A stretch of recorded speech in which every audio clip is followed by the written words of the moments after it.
Did someone say series sweep? That's right. Seattle Mariners bounce back in a big way on the road in St. Louis, Missouri. Mariners pick up all 3 games in St. Louis with a huge sweep over those Redbirds, those Cardinals. Mariners now just a game off 500, a game and a half off the division as they head to Minnesota for 3 this week.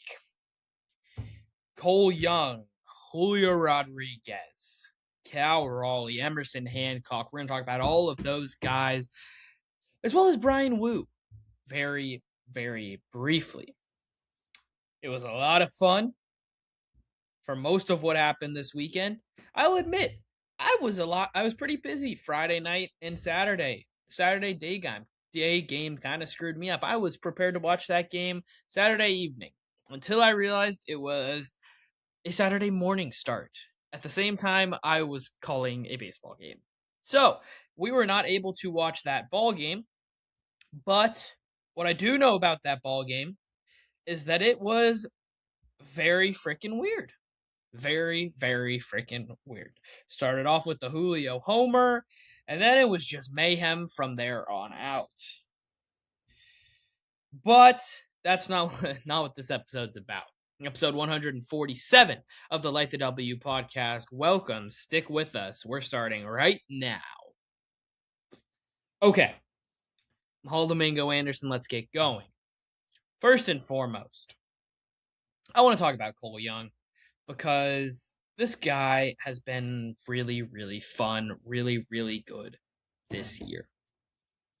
He had a 4-game hitless streak from Game 3 against the Houston Astros through Game 2 against the San Diego Padres.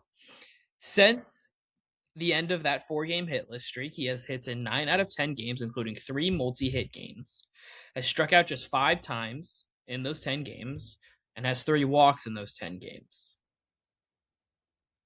And then if you look other than the 4 games that he was hitless, he hasn't had a 2 or more game stretch where he has not had a hit. He's had games, of course, where he hasn't had a hit, but he hasn't had multiple games in a row without a hit other than that 4-game streak from Game 3 against Houston to Game 2 against San Diego. First full season for Cole Young, he is finding his form, and he's been really, really good for this team. Now, of course, he's been good at the plate, and that's what I just mentioned, but this is a guy that is number 1 in defensive runs saved in all of baseball. He has really been the lone bright spot defensively for this Mariners team, a team that has struggled defensively, and is something that I have talked about numerous times. But Cole Young has been really good. 8 defensive runs saved, 1 out above average in range, and glove-wise, he's been really, really good. And that's really fun. That's really exciting, and it's massive for what this team needs. They need a guy, especially in that infield, that's going to be a good defender, and Cole Young has brought that and more. We've also talked this season, multitude of times really, about the Mariners struggling against left-handed pitching. And Cole Young has been really good lefty-lefty. Reverse splits for him this season. A 174 WRC plus against left-handed pitching. And he's playing every day right now. So every time there's a left-handed starter or a left-handed reliever, he's seeing those guys. He's surrounded by other lefties pretty much every day in the bottom third of the Mariners lineup, whether it's Canzone, whether it's JP, whether it's Rivas as a switch hitter. He's getting surrounded by left-handed hitters, and that means that he's seeing left-handed relievers often, and he's seeing left-handed pitching often. And even so, a 977 OPS, hitting over 300 with an on-base above 360, and a slug over 600. Well, he's striking out just 15% of the time. 74% above league average as a hitter against left-handed pitchers. That is remarkable. Especially for a left-handed hitter. Doing that as a left-handed hitter is incredible. Unreal.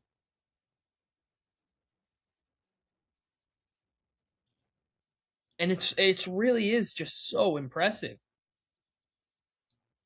And it's making a huge difference for this team. Again, it was something they really, really needed. And he's been able to do it. Against righties, he's been a 91 WRC plus, 9% below league average. But again, it's against lefties that he's really been amazing. In terms of WRC plus, he's tied for 9th right now among left-handed hitters against left-handed pitching. In terms of WRC plus, with guys among guys that have over 20 plate appearances. He's 9th. The guys above him, Yordan Alvarez, Corbin Carroll, Ben Rice, Colson Montgomery, Riley Green, Max Muncy of the Dodgers, O'Neill Cruz, Chase DeLauder, and he's tied with Drake Baldwin. The guys below him include Ohtani, James Wood, Matt Olson, Brandon Nimmo, Jackson Merrill, Bryce Harper. All those guys have been worse as a hitter purely against left-handed pitching than Cole Young. If you want to look at in terms of against left-handed pitching with 20 plate appearances or more among both left and right-handed hitters, he ranks 39th. Better than Junior Camanero's been. Better than Luis Robert. Mike Trout. Julio Rodriguez was a 136 WRC plus against lefties.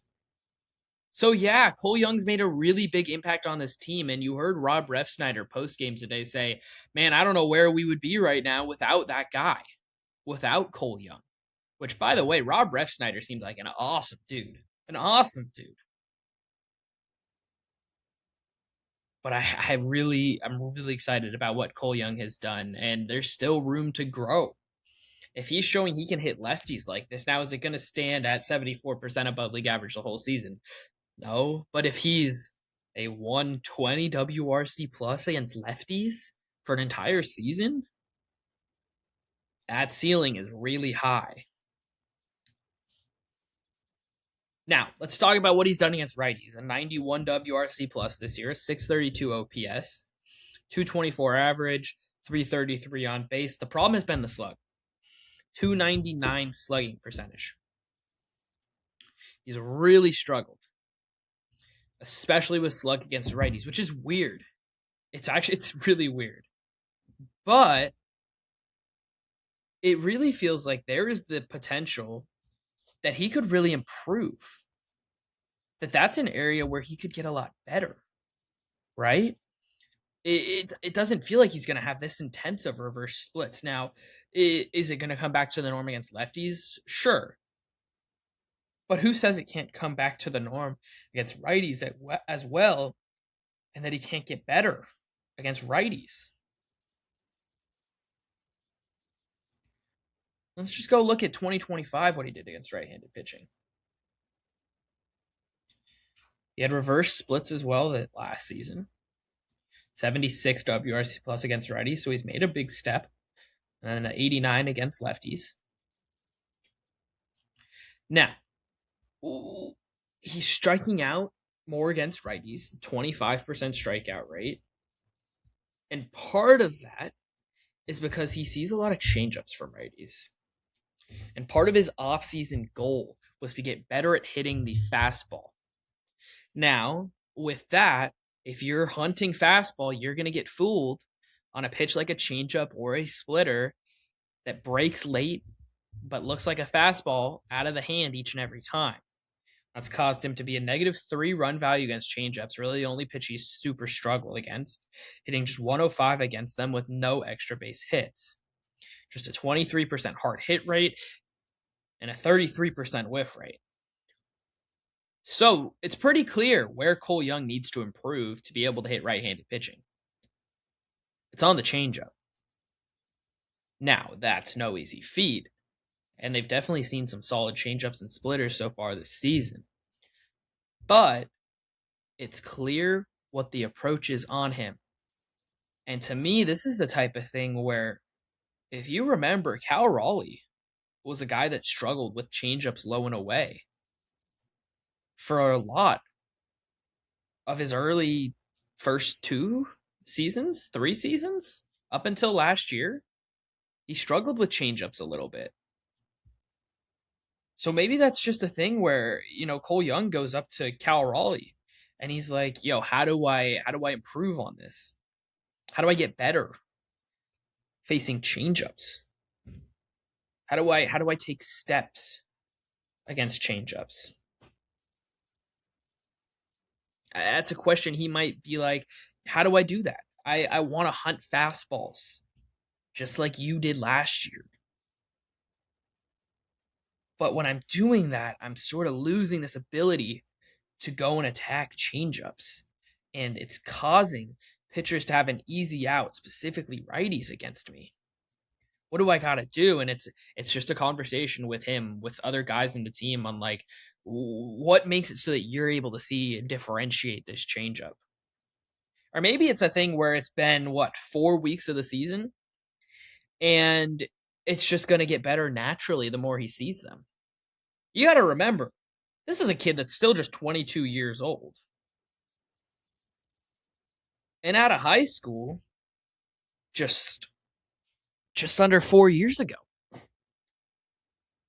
And as someone that's fresh out of high school myself, a year ago, I don't know if I'd be able to hit changeups at the major league level, let alone the high school level. So, look, ultimately, I think that there is room for Cole Young to get better.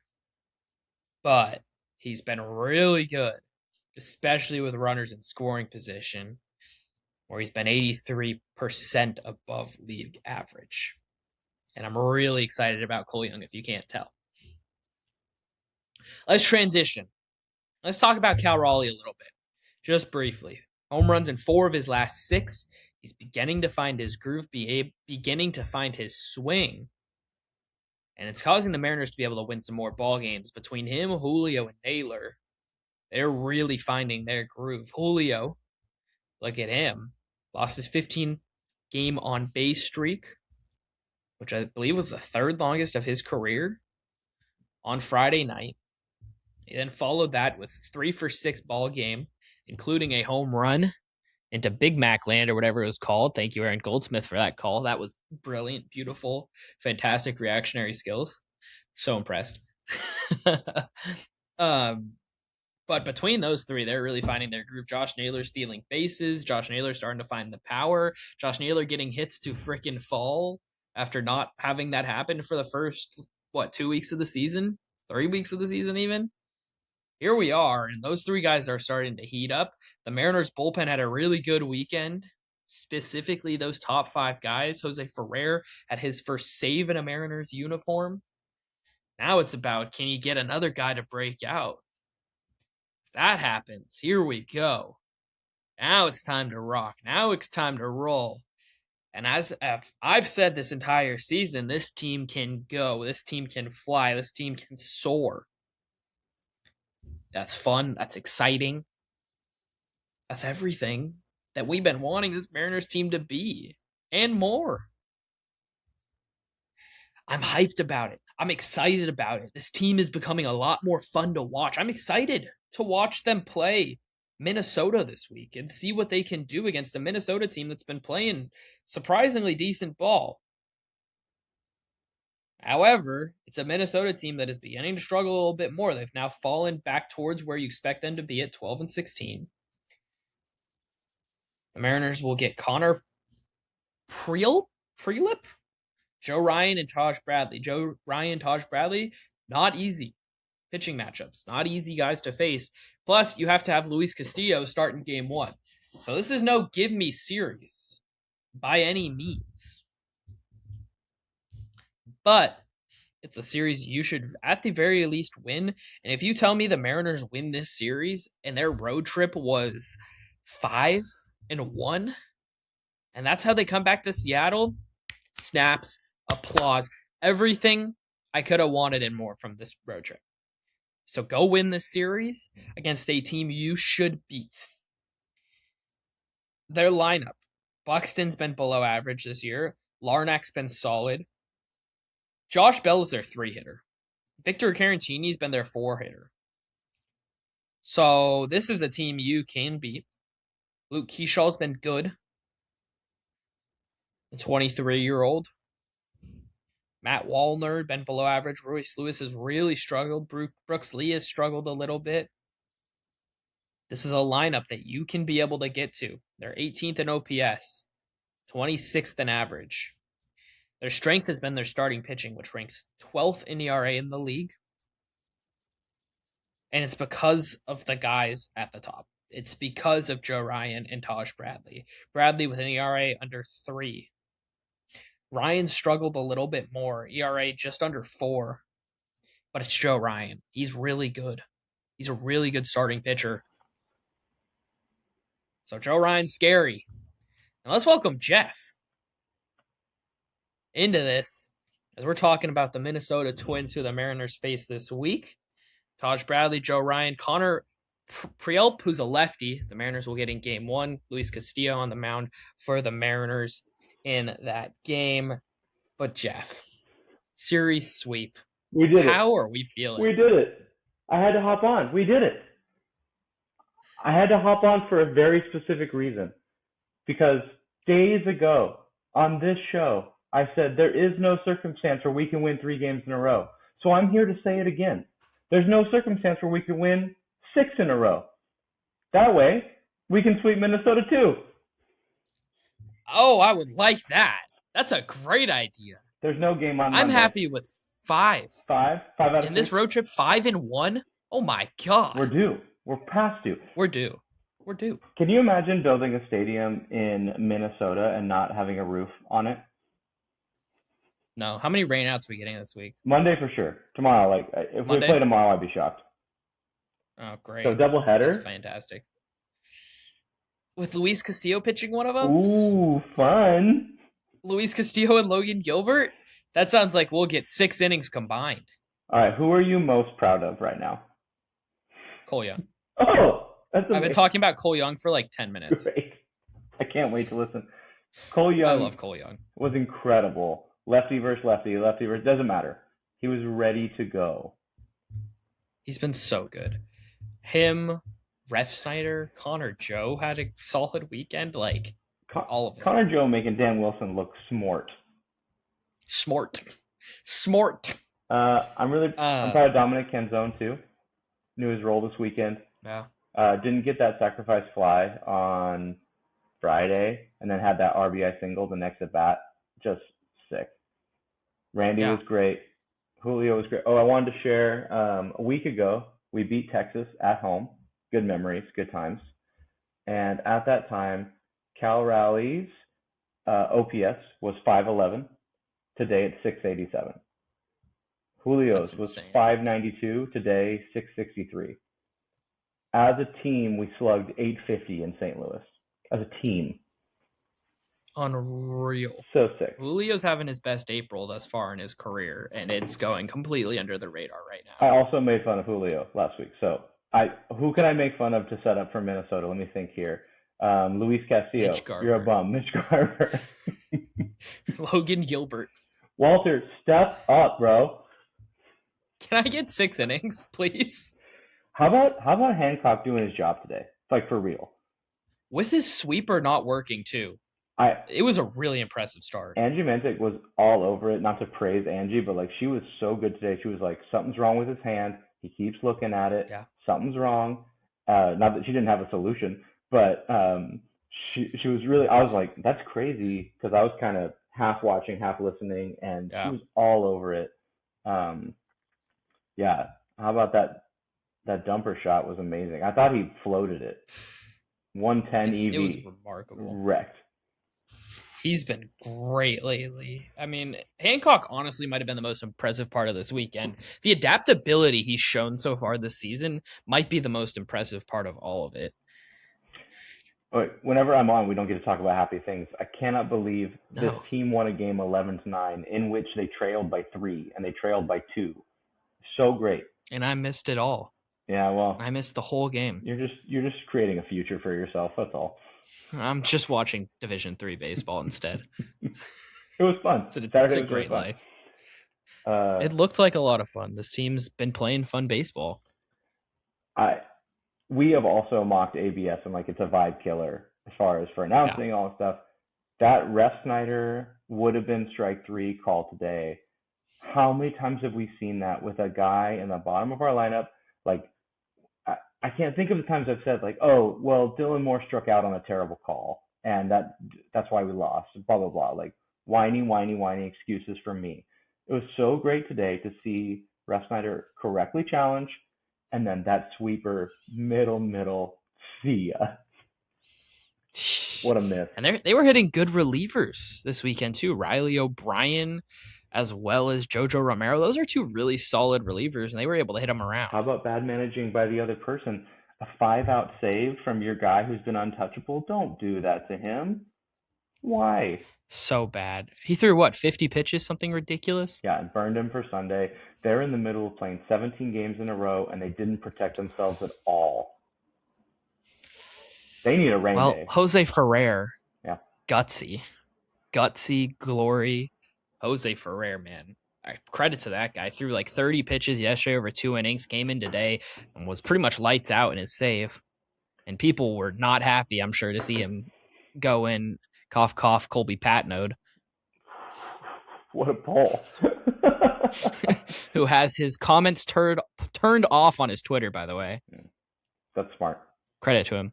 Hey, if you're going to put stuff out there, you got to be able to run away and hide. Like we do here. That's like what I'm saying.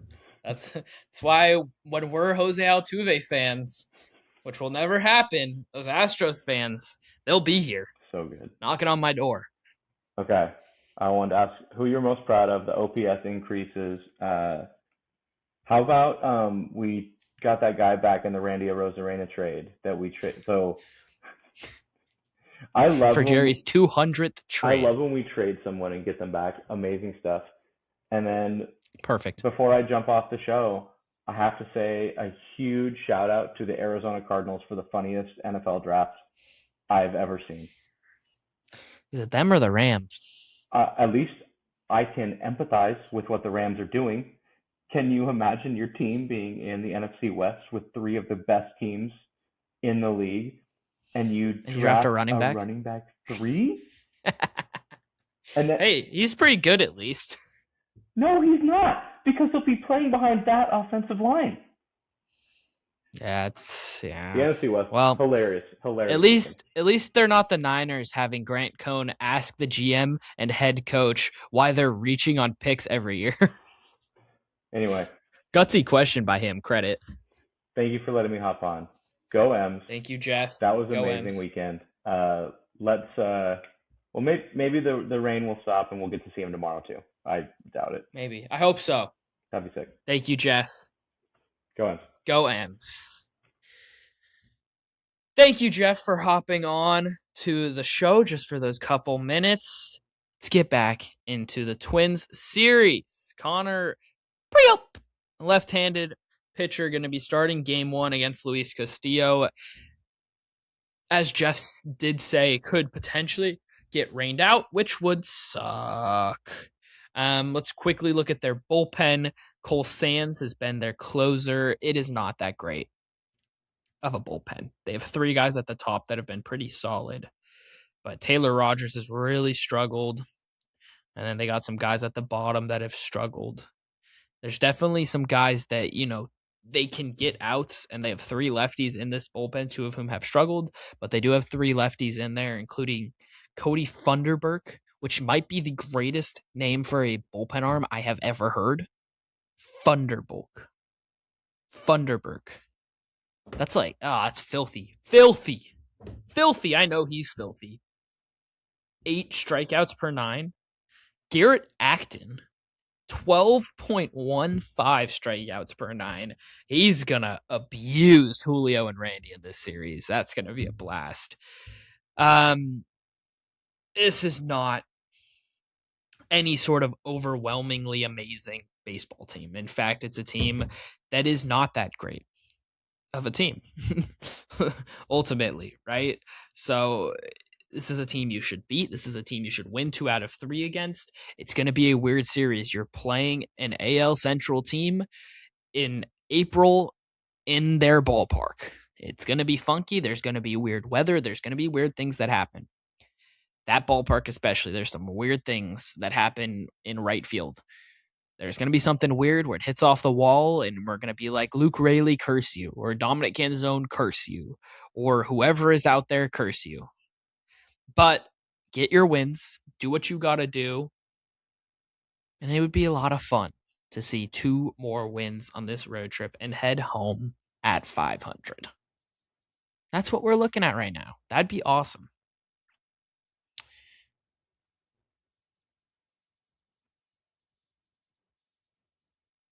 That's going to do it for this edition of the Light the W podcast.